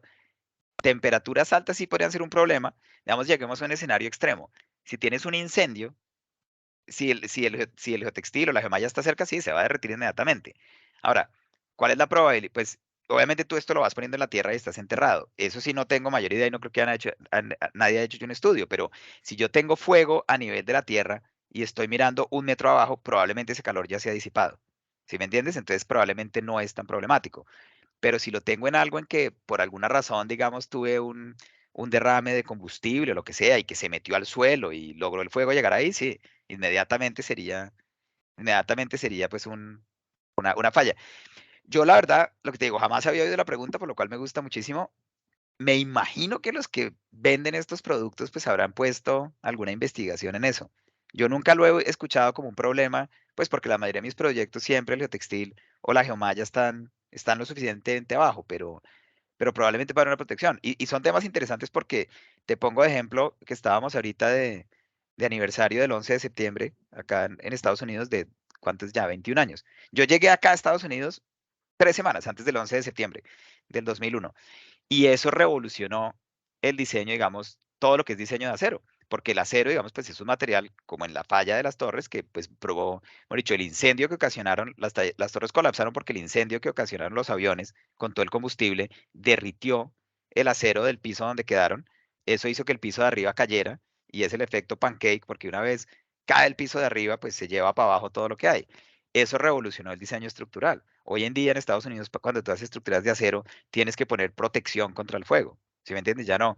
Entonces, no sé si esta pregunta es visionaria y probablemente tendríamos que tener en cuenta para ciertas aplicaciones eso. Bueno, de hecho, sabes que yo creo que ya se tiene en cuenta, porque cuando estuve visitando otra planta recientemente, tenían una geomalla para minería y era una geomalla que ya venía recubierta con un retardante de fuego. Entonces, no, mejor dicho, sí ya existe. Lo que pasa es que es en un campo un poco diferente a lo que yo hago, pero sí ya empieza a existir geomalla, digamos, protegida contra eso. No, claro, Mm, claro, claro, no, ahorita que lo pienso bien, lo que te digo, me cogiste fuera de base porque no es una pregunta común, pero pues sí he visto que ya existen geomallas, no para geotecnia, pero digamos sí para minería. Claro, porque en minería sí hay un riesgo altísimo, o sea, ya en una mina interno, ¿sí me entiendes? Digamos, en explotación de carbón, pues hay fuego constantemente, pues no constantemente, pero hay una probabilidad que puede ocurrir, entonces, obviamente sí es necesaria. No, está muy buena la pregunta y la verdad agradezco muchísimo. Todas las preguntas han estado buenísimas. claro, más que nada es un tema de innovación, ¿no? Se van viendo los problemas, se Claro. creó los primeros geosintéticos, se vieron los primeros problemas y se fue innovando ya a partir de esos geosintéticos. No, claro, y lo que te digo, para mí, o sea, a mí me encantan todas las compañías de geosintéticos, porque además he tenido la suerte de ser invitado a visitar las plantas y cuando tú o sea, te das cuenta de la tecnología tan grande que hay y la investigación que hay detrás. O sea, es chévere porque, pues si hablamos, ponle, digamos, como otra tecnología, como pilotes hincados o micropilotes, me he dicho, pues el acero ya está más que inventado, ¿no? O sea, le pueden cambiar un poco el esfuerzo de fluencia, pero ya es algo que es bastante conocido y que se ha construido un mundo completo. Mientras que en un tema de estos hay, pues digo, yo no trabajo en investigación en geomallas ni nada de eso, pues solamente soy diseñador. Trabajo es más en las aplicaciones, digamos, con aplicaciones nuevas, pero es supremamente enriquecedor y, pues digo, lo deja uno contento de ver que hay tanta energía, tanto esfuerzo metido en los temas de investigación en geosintéticos. Y te digo, en Latinoamérica es mucho más agradable porque hay muchas más compañías y o sea, hay muchos, digamos, te lo pongo así, hay constantemente muchos de los que son vendedores ofrecen cursos de geosintéticos y cosas así, porque pues la idea es familiarizar a la gente con los productos que tienen y te dan el software y te dan todo. Lo entiendo, lo entiendo. A ver, pasemos con las preguntas del Facebook. ¿Cuáles son los geosintéticos recomendados para el mejoramiento de suelos blandos? Ok, otra pregunta interesante, porque tampoco hablamos mucho de eso. eh, las geomallas son muy buenas. Digamos, cuando estamos hablando de mejoramiento de suelos blandos, puede ser el caso típico, no es como los muros que estábamos describiendo antes, sino es más cuando tenemos una arcilla blanda y encima vamos a poner un terraplén normal, digamos, o un enrocado o alguna cosa, o hasta una misma cimentación. Como los geosintéticos y las geomallas desarrollan esfuerzos de tensión altos, entonces lo que terminas haciendo es que imagínate que pones como un sándwich de geomalla, material, y creas es una plataforma. Eso se utiliza muchísimo en mejoramiento del terreno. Yo lo he utilizado en lo que se llaman, digamos, TLP, no, LTP, perdón, Low Transform Platform. Cuando hago, digamos, mejoramiento de terreno con Rigid Inclusions o con CMCs, o sea, con estos Ground Improvement, con estos mejoramientos de terreno que son como columnas, digamos, de columnas de material agregado, triturado o vibrado, por lo general arriba se ponen estas capas de geosintético. En esas lo que se necesita sean mallas de alta resistencia, porque lo que van a terminar trabajando es como vigas, ¿sí me entiendes? Como una viga que desarrolla tensión en la parte de abajo. Entonces necesitas una resistencia alta de esa geomalla para que te funcione como esa viga. Yo, de hecho, yo hice un curso de esto hace unos años con la Federal Highway Administration y mostraban un proyecto que es interesantísimo porque ponían estas columnas de ground improvement y encima ponían la plataforma y después mostraban años después que el suelo abajo se había sentado. ¿Sí me entiendes? El suelo se había sentado. Ven y cojo acá un par de esferos para mostrar. O sea, el suelo y una hojita. El suelo abajo se había sentado y quedaban las columnas como salidas y esto encima, como la geomalla encima, así pandeada y funcionaba como si fuera una viga. ¿Sí me entiendes? Podías meter la mano debajo de eso, que para mí era increíble. O sea, tenías todo el terraplén colgando como si fueran de vigas ahí. Entonces, digamos, y esa área también es de un montón de investigación. O sea, este manual de Federal Highway que habla de esto salió, mira, ese curso yo lo hice en el 2014. O sea, debe tener por ahí 10 años toda esta tecnología y se ha hecho muchísimo. Tensar, que es una compañía que vende geosintéticos acá, ha hecho un trabajo increíble en toda la investigación. Mirafi, que son los que hacen Tencate, también ha hecho un montón de... O sea, son líneas de investigación, además que pues yo tengo muchos amigos que trabajan en eso acá, son líneas de investigación que son patrocinadas por compañías. ¿Sí me entiendes? O sea, la mayoría, digamos, de avance geotécnico acá en Estados Unidos siempre se ha hecho patrocinado por el mismo estado con los manuales de la Federal Highway Administration, que son los GECs o los Geotechnical Engineer Circulars, que son al que yo me refería que existe una para esto. Pero hoy en día ya estos avances son tan específicos y tan acelerados que los hacen ya compañías directamente. Los mismos fabricantes de la tecnología son los que están haciendo esto, que es interesantísimo, de hecho, es muy, muy chévere ver todo esto. Y pues sentir que estamos viviendo en una época, pues que es relevante para esto, ¿sí me entiendes? O sea, la geomalla lo soportó como si fuera una viga, tuvo más deformidad. Claro, y entonces ahí es donde entra la parte que te decía, obviamente la deformación de esas geomallas es altísima, entonces obviamente se pandea, pero resiste. Es que ponte a pensar, nosotros en verdad no tenemos ningún otro material de ingeniería civil que pueda tener una deformación tan alta. O sea, lo que te digo, que tú puedas llegar a una falla en un strain del 50% o del 100%, o sea, eso para nosotros es una locura. O sea, el concreto y el acero fallan, o sea, lo que nosotros llamamos ductilidad en el acero, en estructuras, digamos, de acero, es muy poquito. El concreto tiene un strain a la falla de casi nada. O sea, nosotros estamos acostumbrados a trabajar materiales rígidos. Si me entiendes, como ingenieros civiles, toda nuestra carrera siempre ha sido materiales rígidos. Y llegas tú a un material como estos, geosintéticos, y es otro mundo. ¿Sí me entiendes? Es otro. Pues digo, vuelvo al mismo ejemplo. Yo lo aprendí con esos muros verticales que hice, pues porque de ahí dije, cualquier otro proyecto, le pongo una pendientica para que no se note tanto esa deformación. Y pues vuelvo, digamos, al otro caso en el cual estuve pues, en el análisis forénsico, que fue el centro comercial este encima de eso, que lo que te digo, el terraplén como tal nunca estuvo comprometido, o sea, el terraplén nunca iba a fallar, es solo la deformación. ¿Sí me entiendes? Digamos que las cosas pueden ser problemas o no dependiendo del ángulo en que las mires. O sea, ese terraplén no tuvo ningún problema geotécnico. Lo que tuvo problema fue de ingeniero que pensó que arriba podía poner una cimentación rígida. ¿Sí me entiendes? Ese fue el problema. Si hubiera puesto un parqueadero desde el principio, nunca hubiera llegado a ninguna licitación, a ninguna litigación ni a ningún análisis. Digamos en corto. Claro, claro, y en el caso de la viga, por ejemplo, cuando se deforma y llega a su deformidad máxima, las grietas empiezan a quebrar y empieza a abrirse. Y, por ejemplo, hacer el mantenimiento a la viga es hacer el mantenimiento al acero, hacer el mantenimiento del No, concreto, que pues claro, imagínate con todo eso. Sí, es entonces un costo. sí, de hecho también hay, pues esa parte digamos que no ha avanzado tanto, pero se ha tratado de hacer mucho geosintético que se pueda poner hasta en estructuras, digamos, como de acero, para tratar de que cuando haya esa deformación entre. Sin embargo, lo que yo he visto más que nada, pues no funciona es porque son resistencias muy bajas comparado al acero, tu diseño es muy alto. Por eso es que existen más como esas fibras de carbono o cosas así que son mucho más rígidas. Pero sí, de hecho, mira, hay una cosa interesantísima.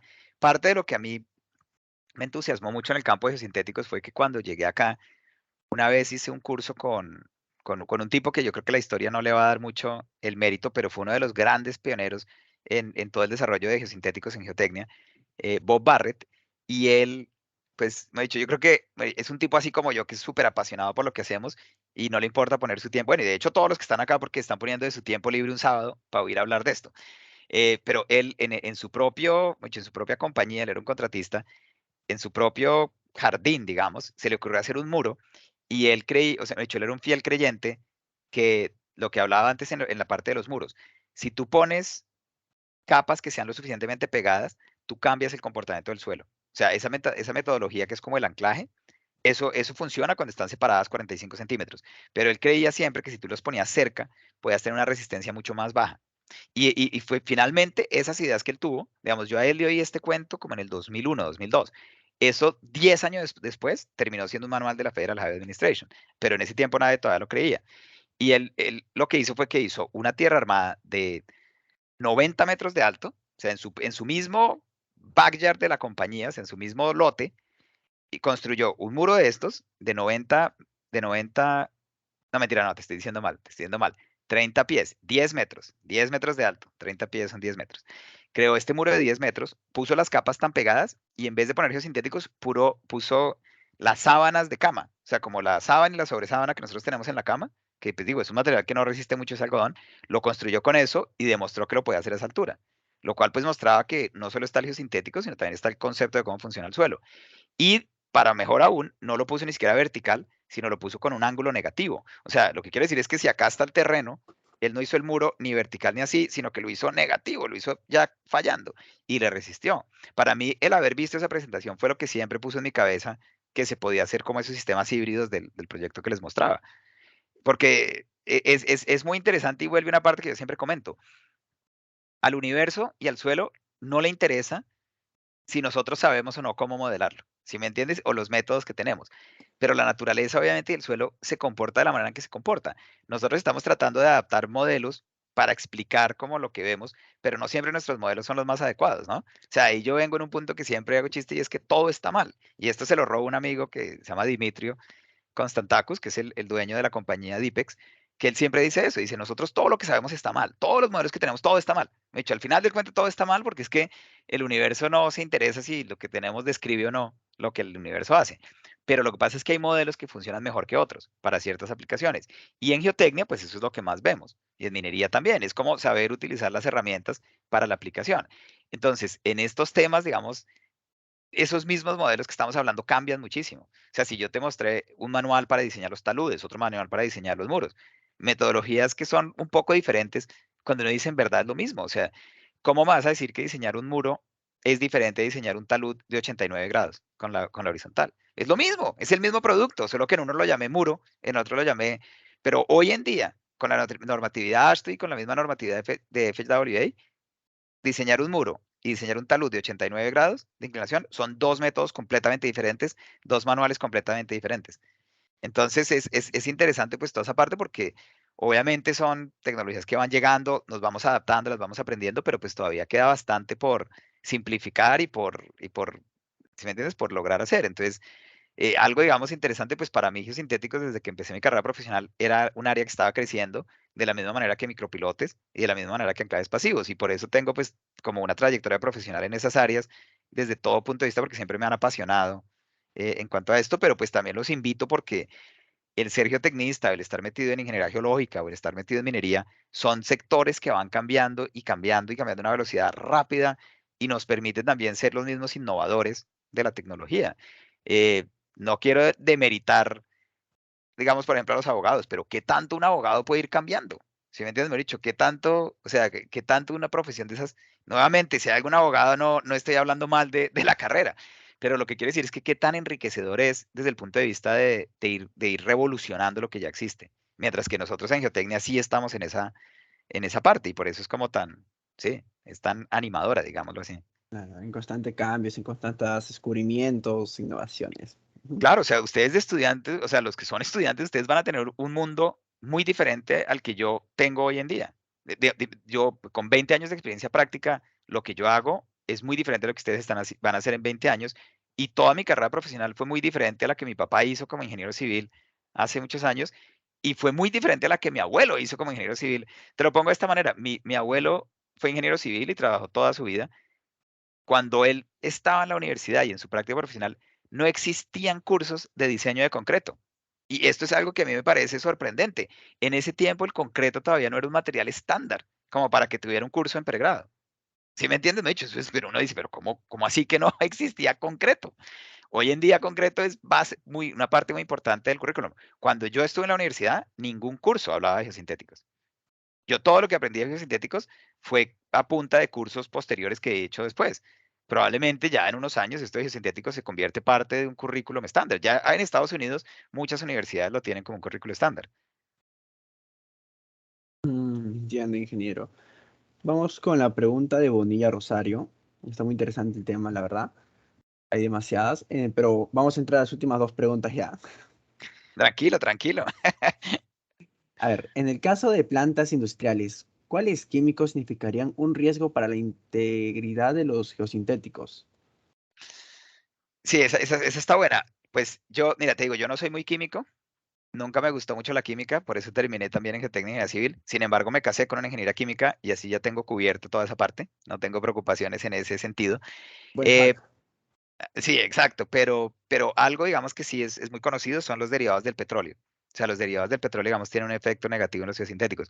Yo diría, y nuevamente estoy hablando con un poco de ignorancia, yo diría que muchos químicos van a ser un peligro, porque estamos hablando que los geosintéticos es un plástico. ¿Sí me entiendes? O sea, es un plástico que de la misma manera que otro plástico, o sea, te lo pongo así, los geosintéticos no es más que un PVC.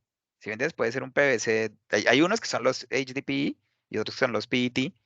Los HDPE son literalmente un PVC, esos los utilizábamos muchísimo antes. Esos de hecho ni siquiera los cubrí en esta presentación porque ya no, pues se utilizan para otras aplicaciones, pero no tanto como para lo que yo estaba mostrando. Los PET, y me excusas, pero es que es como Polymer Extruded, no sé qué, o sea, no me acuerdo lo que significa. Esos son un plástico total, mejor dicho. Yo tengo muestras, acá ahorita en mi casa no tengo, pero en la oficina sí tengo miles de muestras, porque es un plástico fácil, mejor dicho. Uno cree que los sintéticos son como un producto mágico, pero cuando los ves no son tan mágicos. Lo que es mágico es la resistencia que tienen. Ahí es cuando en realidad sí ves que es mágico, pero son plásticos, digamos, bastante convencionales. Entonces, nuevamente, respondiéndolo sin saber del todo, pues mi respuesta sí sería que casi que todos los químicos. O sea, no lo recomendaría almacenar alrededor de galones de químicos. ¿Sí me entiendes? Yo por eso, yo en las obras molesto mucho con eso. Siempre tenerlo cubierto, siempre tenerlo como aparte de cosas. Y lo que te digo, una vez ya está enterrado en la tierra, pues bueno, ya ahí digamos está cubierto y protegido. Claro, claro. Muy bien. También de los fenómenos químicos, ¿no? Fenómenos Claro, físicos. claro, porque necesitarías, digamos, un derrame de algo, pero pues tienes el suelo que tendría que infiltrar primero. Muy bien. Y bueno, tiene dificultades, ¿no? Pero ¿cuáles son las principales dificultades para la aplicación de los geosintéticos en aproximaciones para puentes? Sí, ese está bueno. El principio, ok, la mayor cosa positiva, empecemos por la parte positiva, es costo.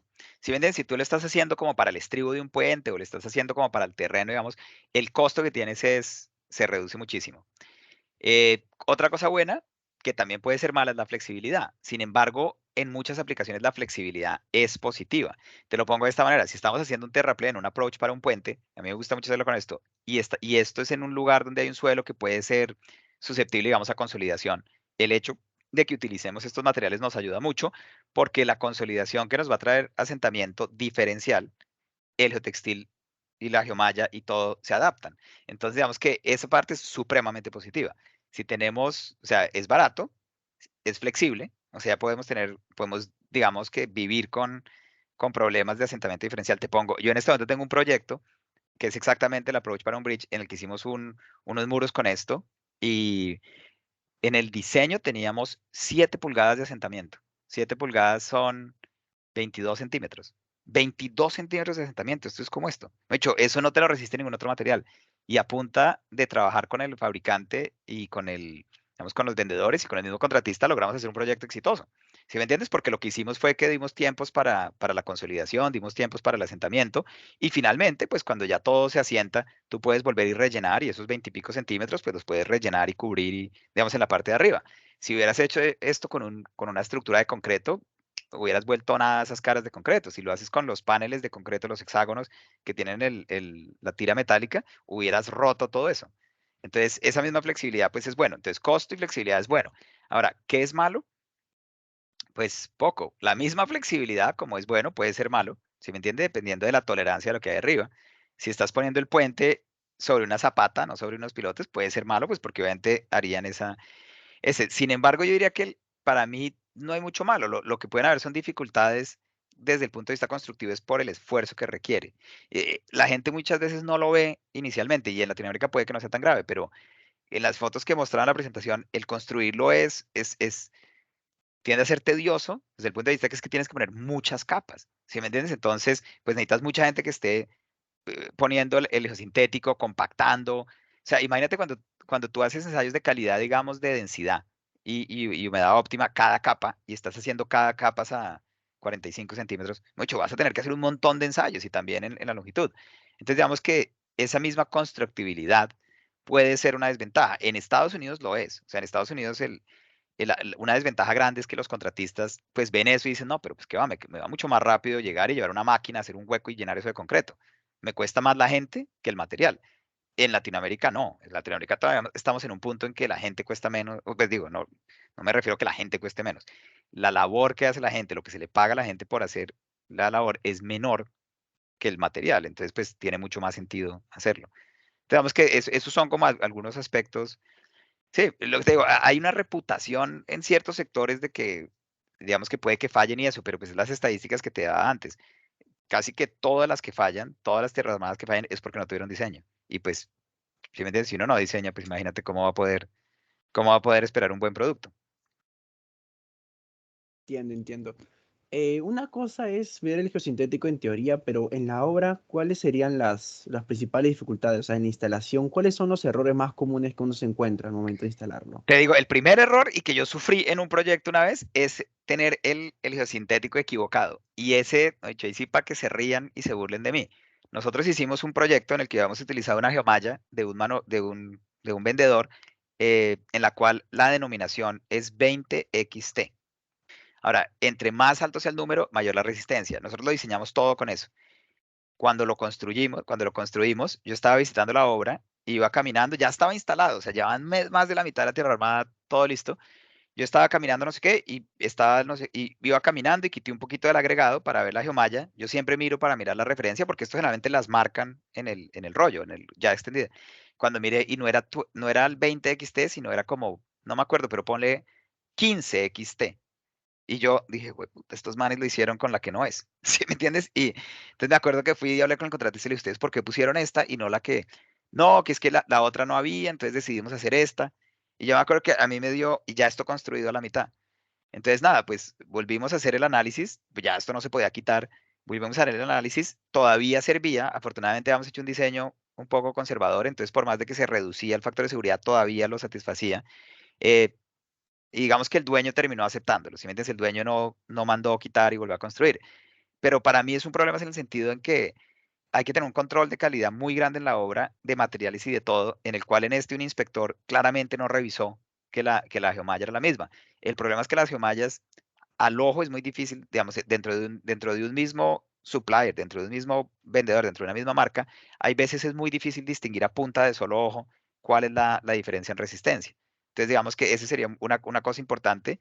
La otra, lo que hablaba, la instalación. O sea, la instalación es clave. Que se esté haciendo bien, que se esté haciendo sobre superficies que ya estén bastante uniformes, que estén compactadas. Si tú pones una geomalla en un material que tiene mucha roca, que está bastante así, ondulado, en el momento que pones la geomalla y la geomalla se mueve así y le pones peso encima, la vas a romper, la vas a punzar. Entonces, digamos que lo mismo, hay un factor de seguridad para eso, pero pues se asume que esté instalado de una manera correcta. Entonces, la instalación, o sea, no solo el producto, sino la manera en que se instala, controlar que no esté mucho tiempo expuesta al sol, ¿si me entiendes? Que se cubra. em, y que otro, no, esos para mí son los principales. Ahora, también la otra es no cortarla, ¿no? Hay que entender que estas son uniaxiales y que obviamente si tú la cortas, pues pierde la resistencia en esa línea uniaxial. Te pongo un ejemplo que estoy trabajando ahorita que me llamó un contratista ayer, nuevamente para que se rían, pues porque igual no estoy diciendo ni en dónde, o sea, es acá en Estados Unidos, pero pues no les digo en qué parte exacta, para que no termine después yo en problemas, pero el contratista instaló, digamos, instaló toda la tierra armada y cuando ya acabó, instaló lo que se llama acá el guide rail, que es como la paredcita que se pone en la parte, no me acuerdo cómo se dice en español, pero lo que se pone en la parte externa de la vía, como el riel para que los carros, digamos, vayan protegidos. El contratista instaló estos y cuando él los instala, pues los hace una separación, digamos, dada. Cada vez que tú instalas esto, estás punzando la geomalla, o sea, estás cortando una parte de geomalla. Sin embargo, cada poste de estos, pues va a un espaciamiento, no sé, de 3 metros o algo así, y pues lo que corta, lo que afecta es un sector pequeño. Entonces, digamos que cuando tú haces esto, pues o sea, creas una discontinuidad uniaxial, pero es en un área pequeña a comparación del espaciamiento, lo cual pues se asume que no hay ningún problema y que los esfuerzos se redistribuyen. El tipo este instaló esto donde no era. ¿Sí entiendes? O sea, lo instaló y obviamente pues esto es bastante secreto hoy en día, pues porque es un error gravísimo. Entonces, ¿qué pasa? Que ahora tiene que ir, quitar todos esos postes y volverlos a poner. el error fue que lo hizo no lo suficientemente cerca al, digamos, como a lo que llamamos acá el shoulder o a la corona, digamos, del terraplén, sino lo hizo muy pegado a la vía. Entonces la pregunta era, ¿dónde se deben instalar correctamente? Si lo hace como haciéndole en el mismo lugar, ven y pongo mis esferitos acá. Si la vía va para allá, digamos que la vía va hacia adentro de la pantalla, él lo instaló acá, pero en realidad debía haber sido acá, como en la misma. Entonces la pregunta es, ¿lo hace en una proyección de ese o lo hace más a una distancia diferente, como para lo que se llama como para ponerlos, digamos, intercalados? Pero entonces, claro, el problema es que si lo hace intercalado, lo que estás penetrando más y más y más líneas uniaxiales. Entonces, no, la recomendación es hágalo en la misma, en el mismo sitio donde tenía el otro, solo que muévalo hacia afuera lo que necesite, que igual esa línea que tenía, esa línea ya la había dañado. Pero entonces mucho mejor hacerlo ahí que ponerse a hacerlo intercalado y seguir penetrando y perforando la gemalla. Entonces digamos que son cosas pues importantes de tener en cuenta. Si es un producto uniaxial que funciona en una dirección, pues hay que tener como la lógica de que lo que se trata es de no, si me entiendes, de no afectarlo. A mí nada que me dé más miedo cuando vaya a estas obras es tener uno de los operadores o de los contratistas con navajas, porque entonces es con navaja cortando todo. De hecho, tú con una navaja, con una cuchilla, si cortas parte de esta geomalla, perdió toda su resistencia en esa línea. Entonces, digamos que son cosas como para en las cuales pues toca estar pendiente. Y siempre estar con un ojo en la obra. Listo. Exacto. Muchas gracias, ingeniero Lobo Guerrero, por esta ponencia. De verdad ha sido muy productiva. El público está atento al 100% y las preguntas han estado increíbles. Listo, y quiero agradecer al público en general que se tomó su tiempo en asistir a esta increíble charla. O sea, es un tema muy importante, innovador y es algo que, como se puede ver, ya se está haciendo muy común en las construcciones por sus beneficios y casi por sus peligros, no muchos porque casi no hay, o bueno, todavía no se encuentran. Gracias a todos por estar aquí y muchas gracias, ingeniero Lobo Guerrero. Esperemos tenerlo, estar con usted en una nueva presentación, nuevos temas, nuevas reuniones, más conferencias. Creo que tenemos una conferencia con usted dentro de unas pocas semanas. Todavía sigue Sí, siendo secreto. sigue siendo secreto, todavía no se anuncia. Sigue Sí, siendo secreto. Merichel, lo que no es secreto es que yo quiero compartir todo lo que yo sé con ustedes. Entonces, ya hicimos que hicimos micropilotes, hicimos esta de geosintéticos, tenemos todavía de anclajes, tenemos de estabilidad de deslizamientos, tenemos de caissons.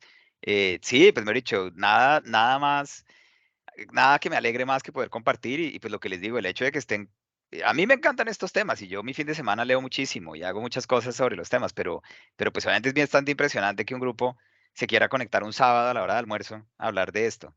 Con mi esposa no está tan interesada nunca en oírme charlar de esta manera sobre lo que me apasiona. Entonces, sigan haciendo las cosas que están yendo por un muy buen camino y obviamente siempre, pues conmigo siempre van a poder contar y bueno, no, pues hagamos y compartamos todo lo que sabemos y lo que les digo, ahorita te mando el PowerPoint y obviamente tienen toda mi autorización para utilizarlo y bueno, y todo lo que necesiten hacer con eso. Muchas gracias, ingeniero. Listo. Bueno, no, entonces un saludo a todos y bueno, seguimos en contacto y que disfruten el resto del sábado y el fin de semana.